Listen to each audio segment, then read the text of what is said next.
so much energy to contain her emotions. Controlling them was like trying to bail out a wave-swamped dinghy with a thimble. She raised her chin and shifted her gaze to encompass the assembled family and hotel management staff. "I'm sorry I'm late. I was held up with a housekeeping issue." Leonard Steinberg, the business manager who was chairing the meeting, gave her a smile.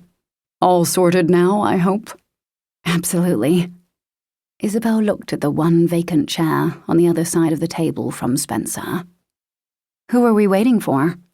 "The mystery shareholder," Spencer Chatsfield said, clicking his pen on and off as his gaze tethered hers.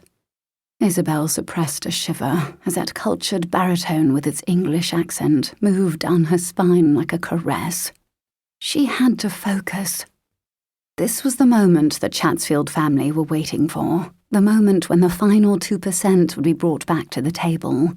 She knew exactly who was going to walk through that door. Had known for quite some time. Had known and wondered how no one else had put the pieces of the puzzle together before now. The blowout in the press would be monumental. The Chatsfields were good at attracting scandals, but this one was going to top the lot.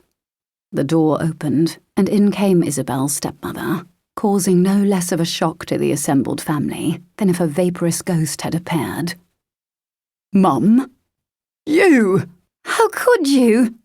"Liliana." Isabelle felt sorry for all of them, all except Spencer. How Liliana had kept her identity a secret for so long was part miracle, part luck, especially in the digital age of camera phones and social media tagging.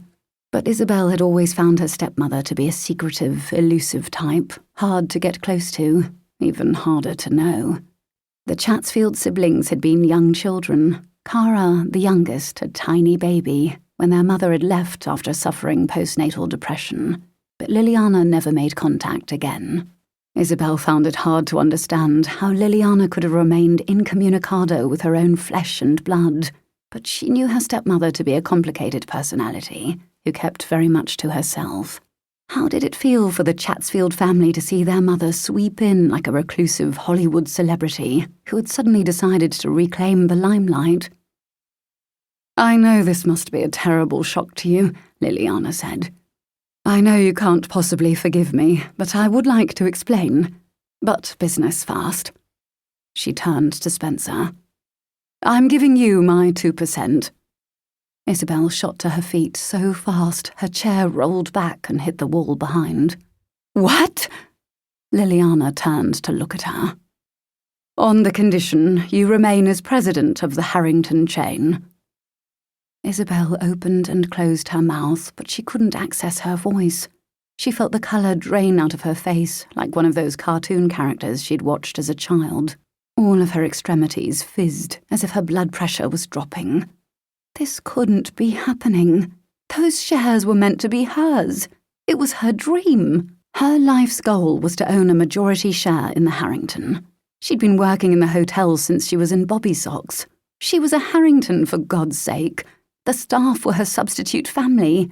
They relied on her to keep things ticking over like clockwork. How could the hotel be handed to someone else who didn't love and nurture it the way she did?